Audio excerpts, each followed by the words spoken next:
문재인 후보가 나올 때마다 문제가 됐었는데 사실 이 문제에 대해서는 이미 감사를 받고 다 끝난 거 아닙니까? 네, 맞습니다. 감사 결과 특혜 채용이 아니다라고 밝혀졌으며 더 이상 대응할 가치가 없다는 것이 문재인 후보 측의 입장입니다. 그런데 왜 자꾸 회자가 되는 거죠? 제가 듣기로는 5급 공무원이라고 하던데 이거 팩트 맞습니까?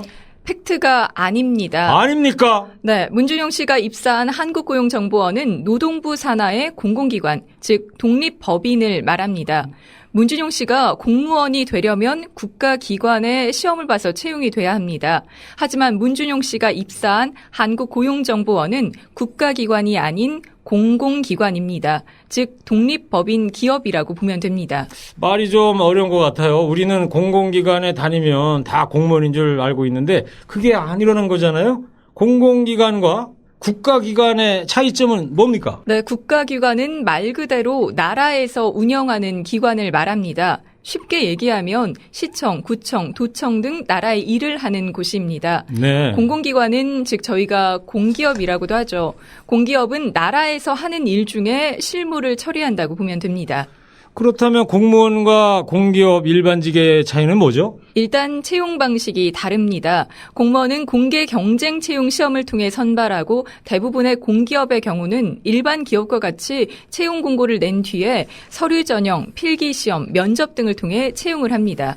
다만 하는 일들이 모두 나라와 공공을 위해 하기 때문에 사람들이 공기업 직원과 공무원을 같다고 보시는데 전혀 다르다고 보면 됩니다. 다른 거군요. 지금 상식이 통하는 님이 최일구님께 화살촉 20개. 예, 감사합니다. 네. 그럼 문재인 후보 아들은 공무원이 아니었다는 건가요? 5급 공무원이었다라고 하는 이야기가 많은데 5급이면은 고위 공무원, 비교적 고위 공무원에 속하는 직급인데요. 네, 문재인 후보 아들인 문준용 씨가 5급 공무원이었다는 것은 팩트가 아닙니다. 그가 다녔던 한국고용정보원은 공기업이기 때문에 문준용 씨는 한구원 일반직 5급이었습니다. 이는 공무원으로 치면 9급 정도가 된다고 볼 수 있습니다. 기업체로 치면 대졸 신입사원 정도입니다. 네. 그러니까 고용정보원이 이제 5급입니다만은 국가기관으로 치면 이제 9급 공무원이 되는 거고 대기업으로 치면 일반직 신입사원이다 이런 말씀이죠? 네. 바이담비님이 이런 팩트체크 좋다 써주셨습니다. 네. 그냥 일반 신입사원. 그럼 문준용 씨가 5급 공무원이었고 엄청난 연봉을 받았다고 하는데 이거 팩트 맞습니까? 네, 팩트가 아닙니다. 아닙니까? 네, 2006년 당시 한구원 일반직 5급의 기본급은 월 150만 원입니다. 네. 여기에 기본급과 상여급이 포함된 평균 연봉은 약 2,500만 원이었습니다. 2006년 당시 기본급과 상여금이 포함된 대기업 대졸 신입 평균 연봉이 약 3천만 원이라고 보시면 됩니다. 당시나 현재나 한구원의 일반직 5급의 평균 연봉은 대기업 연봉의 약 80에서 85% 수준이라고 보면 됩니다. 대기업 연봉의 80에서 85% 수준. 예. 효님께서 화살적 30개 쏴주셨어요. 네. 자, 한 달에 150이다. 우리가 월급 받을 때 4대 보험, 세금 다 내고 그런 거 포떼고 차 포떼고 그러면 말이죠. 받는 돈이 얼마나 될까요? 아마 한 달에 실수령 금액은 150이 분명히 안 됐을 거예요. 아무리 10년 전이라고 해도 150만 원이면 그렇게 큰 돈은 아닐 거라는 느낌은 듭니다. 쉽게 얘기하면 기업의 일반 직원으로 입사를 했는데 공기업이라 직원을 구분하는 데 사용한 급수가 바로 공무원으로 둔갑한 사례 아니겠습니까? 다들 문준용 씨가 5급 공무원인 줄 알지만 일반직 공무원이 아닌 5급 일반직 신입사원입니다. 한글은 똑바로 읽어야 합니다. 마음대로 읽지 마시고 거기에 문준용 씨가 능력도 안 되는데 채용에 합격했다는 이야기가 돈다면서요. 네, 그렇습니다. 일부 언론에서는 한구원에서 공모전 입상 외에는 특별한 경력도 없고 자격 조건도 갖추지 못한 대학 졸업반 문준용 씨를 합격시켰다라고 얘기하고 있습니다. 그러니까 실력도 없는데 합격이 됐다 이런 말인데 이거 팩트 맞습니까? 팩트가 아닙니다. 네. 문준용 씨는 건국대 시각디자인과에서 영상 분야를 전공하고 이미 애경, CJ미디어, LG텔레콤 등 대기업 주최 공모전에서 3회 입상한 경력과 각종 전시회 참가 경험을 갖고 있으며 어학 성적도 CBT 토플 300점 만점에 250점을 받는 등 충분한 자질과 능력을 갖춘 것으로 평가돼 합격이 된 것이라고 합니다. 네. CBT 토플 300점 만점에 250점이면 토익으로 환산해서 850점 정도라고 한데요. 잘하는 게 많았네요. 예. 대기업 공모전 입상하기 쉽지 않지 않습니까? 경쟁률도 세고 심사도 깐깐하고 실력이 있었다는 이야기입니다. 이게 입증이 되니까 일부 언론에서 이때 제출한 서류를 갖고 문제를 삼고 있다면서요. 네, 그렇습니다. 문준용 이력서에 대학 학력사항이 미기재되고 자기소개서 내용도 한 페이지에 불과하는 등 내용이 부실한데도 서류 전형에 합격을 했다는 겁니다. 하지만 한 구원에 따르면 문준용 씨는 이력서, 자기소개서를 정상적으로 제출했다고 합니다.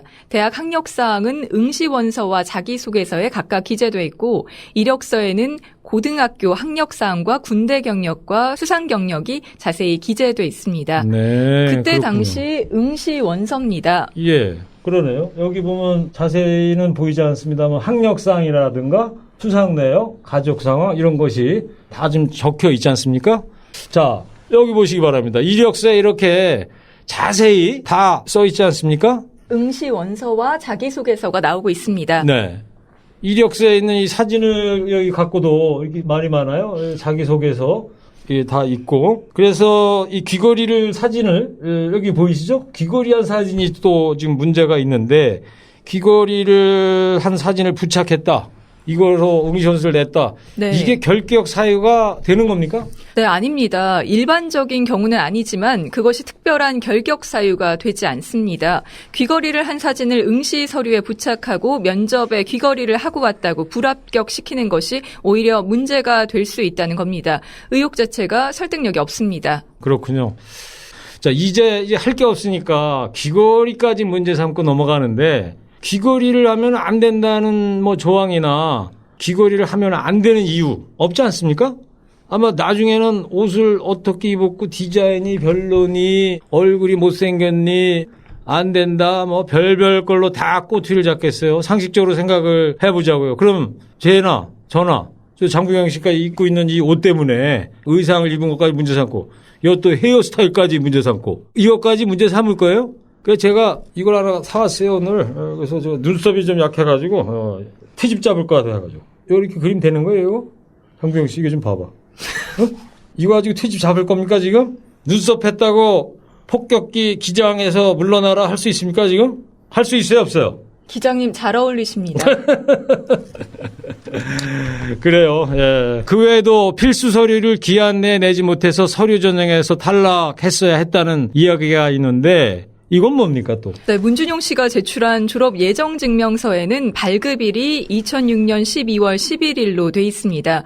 이는 문준용 씨가 필수 서류인 졸업 예정 증명서를 제출 기한인 2006년 12월 6일을 넘겨 제출했다는 겁니다. 네. 기한 안에 필수 서류를 제출하지 못한 응시자는 서류 전형에서 자동 탈락시켰어야 하는 것 아니냐는 의혹입니다.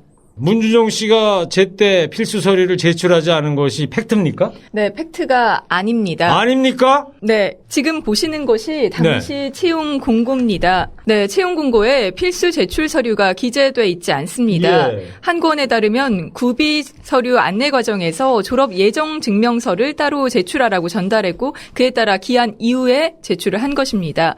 필수 제출 서류에 대한 안내가 제대로 이루어지지 않은 것이기 때문에 문준용 씨가 자동 탈락될 사유가 아니라는 것이 팩트입니다. 네, 그렇군요. 여기 저 보시기 바랍니다. 시청자 여러분들. 여기 7번에 응시자 제출 서류 써 있잖아요. 지금 장국영 씨가 말씀하신 네. 대로 이런 거 다 있어요. 응시원서, 소정양식, 자기소개서, 학력증명서, 연구실적물, 연구실적 목록, 연구계획서, 무대 관련 제출 서류.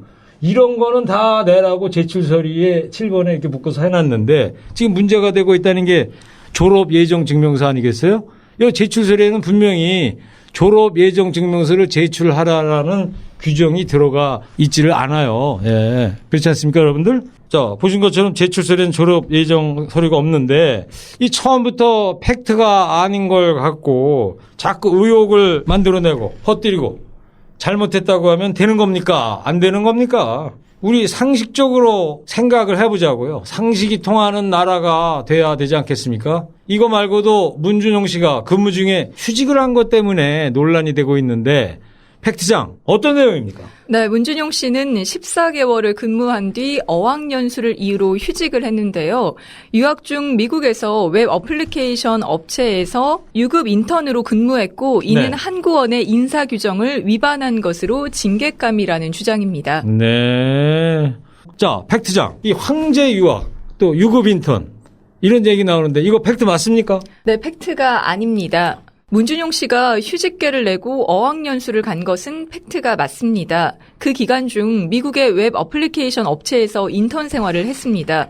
무급 인턴이었기 때문에 인사 규정에 위배되지 않으며 절차상의 문제도 없다는 겁니다. 돈 안 받고 실력 쌓겠다고 무급 인턴을 한 건데 미국 가서 이게 언론에서는 이제 유급으로 뒤바뀌게 되고요.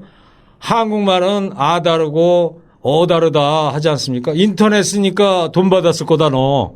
그러니까 또 인사규정 위반이다라고 하는 건데 팩트 체크를 제대로 하시란 말입니다. 이에 관련된 의혹이 또 있죠. 네, 문준용 씨가 어학연수를 이유로 2년간이나 휴직을 했으나 바로 복직하지 않고 퇴직하면서 37개월의 퇴직금을 수령했다는 겁니다. 네, 37개월의 퇴직금을 수령했다. 자, 퇴직금 수령한 것이 문제가 됩니까? 잘못 수령한 건가요? 네, 일반적으로 퇴직금을 수령한 것은 맞습니다. 그런데 휴직 기간까지 포함돼 나갔다는 건데요. 휴직 기간의 연장은 인사위원회의 절차를 거쳐 규정에 따라 이루어졌습니다. 또한 문준용 씨는 복직 의사가 있었으나 국회나 정치권에서 계속 논란이 되는 것을 우려해 부득불 퇴직을 하게 됐다고 합니다.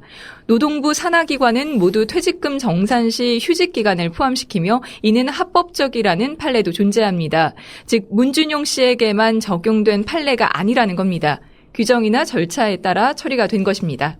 자, 우리가 남 잘 되면 배 아프고 못 되면 좋아하고 그런 정서가 있지 않습니까? 14개월 일했는데 휴직 기간까지 포함해서 받았기 때문에 논란이 된 것 같은데 공공기관이나 기업들에서는 휴직 기간도 재직 기간으로 보지 않습니까? 해당 기관 업체의 규정 절차를 따르는 겁니다.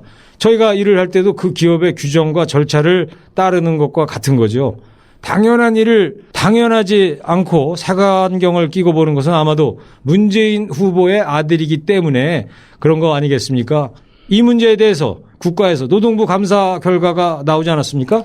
네, 2007년과 2010년 노동부 감사가 있었고 특혜 채용이 아니라는 결론이 났습니다. 2007년에 노동부 감사 때가 노무현 대통령 정권이어서 신뢰할 수 없다고 하는데 이거 팩트 맞습니까? 네, 팩트 아닙니다. 2007년 감사는 국회의 환경노동위원회 한나라당 의원들의 요구로 노동부 감사가 이뤄졌으며 감사 보고서에 대해 한나라당에서 특별한 문제를 제기하지 않았습니다. 그때 당시 문재인 후보가 청와대 비서실장이지 않았습니까? 만약 그때 문제가 됐다면 이미 비서실장 자리에서 물러나고도 남았을 텐데 감사를 해서 탈탈 털었는데도 나올 게 없으니 문제 제기를 하지 않은 거 아닙니까? 그런데 10년 지난 지금 자꾸 논란이 되는 건 바로 문재인 후보를 깎아내리기 위한 언론몰이라고 볼 수 있지 않을까 싶습니다. 언론들도 제발 똑바로 알고 제대로 보도를 해 주시기 바랍니다. 네, 그렇습니다. 중앙선거관리위원회도 문재인 후보 아들 취업 특혜를 받았다는 의혹에 대해 허위 사실로 판단하고 관련 게시물 단속을 하기로 했습니다. 그래서 선거관리위원회 사이버 선거범죄 대응센터에서는 지난 3월 16일 한 네티즌이 문재인은 아들 문준용 5급 공무원 특채 및 이후 유학과 전시활동 등에 대한 의혹을 해명하라고 올린 게시글에 댓글을 달아 5급 공무원 특채 부분은 공직선거법상 금지된 허위사실 공표에 해당돼 처벌받을 수 있으니 즉시 삭제해달라고 경고했습니다. 네, 여기 지금 기사가 떠 있네요. 중앙선관위 문재인 아들 취업 특혜 의혹은 허위다. 이런 기사가 중앙선관위에서 낸 기사가 나와 있습니다.